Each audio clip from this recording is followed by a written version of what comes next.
யாத்திராகமம் அதிகாரம் 16 வசனம் 31. இஸ்ரவேல் வம்சத்தார் அதற்கு மன்னா என்று பெயரிட்டார்கள். அது கொத்தமல்லி அளவாயும் வெண்மை நிறமாயும் இருந்தது. அதன் ருசி தேனிட்ட பணிகாரத்திற்கு ஒப்பாயிருந்தது. அன்பான தேவ பிள்ளைகளே, வனாந்தரத்தில் கர்த்தர் தம் ஜனங்களுக்கு புசிக்க கொடுத்த அப்பம் மன்னா. இந்த மன்னா என்றால் கர்த்தர் வானத்தின் கதவுகளை திறந்து தூதர்களின் அப்பத்தை, வானத்தின் தானியத்தை இஸ்ரவேல் ஜனங்களுக்கு ஆகாரமாக கொடுத்தார். இது விடியற் காலத்தில் பாளையத்தை சுற்றிலும் பனியின் மேல் கிடந்தது. வெயில் ஏற ஏற உருகி போகும்.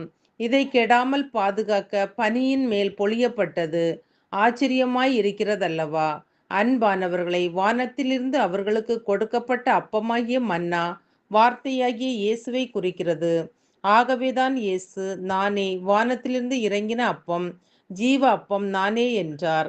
அப்படியானால் அவருடைய வார்த்தை வசனம் இந்த மன்னாவே. கர்த்தருடைய வசனமாகிய மன்னாவை நாம் புசிக்கிறோமா? இந்த மன்னா கொத்தமல்லி அளவு சிறியது, உருண்டையானது, வெண்மையானது. இதை கூடாரத்திற்கு வெளியே வந்து பொறுக்க வேண்டும். நாமும் கூட அதிகாலையில் நம் படுக்கையை விட்டு எழுந்து இதை பொறுக்க வேண்டும். இதற்கு நம் முயற்சி, தீர்மானம் தேவை. இவ்வளவு சிறிய மன்னாவை குனிந்து பொறுக்க வேண்டும். ஆம், ரூத் சிதறி கிடந்த தானியத்தை பொறுக்கி ஆசீர்வதிக்கப்பட்டாள். நாமும் கூட தேவ வசனங்களை அதிகாலையில் பொறுக்கும் போது, அந்த ஜீவ அப்பத்தை புசிக்கும் போது நம் ஆத்துமா போஷிக்கப்படும். மட்டுமல்ல, வெண்மையானது, உருண்டையானது. இதை போலவே வசனம் பரிசுத்தம் உள்ளது, குறைவற்றது.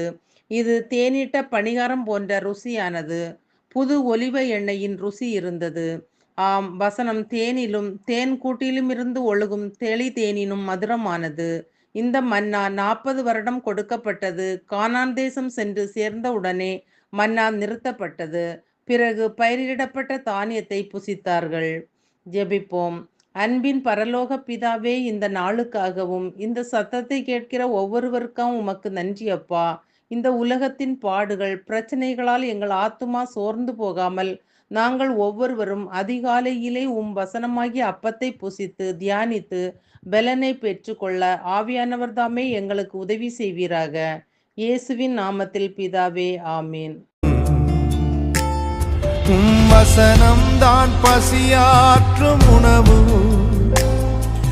பிரசனம் தான் தாகம் தீர்க்கும் தண்ணீர். வசனம் தான் பசியாற்றும் உணவு, பிரசனம் தான் தாகம் தீர்க்கும் தண்ணீர். நீரே என் வெளிச்சமும் மீட்புமானி, நீரே என் ஜீவனின் பலனானி. நீரே என் வெளிச்சமும் மீட்புமானி, நீரே என் ஜீவனின் பலனானி. நானும் அபிஷேக ஒலிவமரம், மாலயத்தில் நடப்பட்டவன், சமூகத்தில் வாழ்கின்றவன், அன்பையே நம்புபவன்.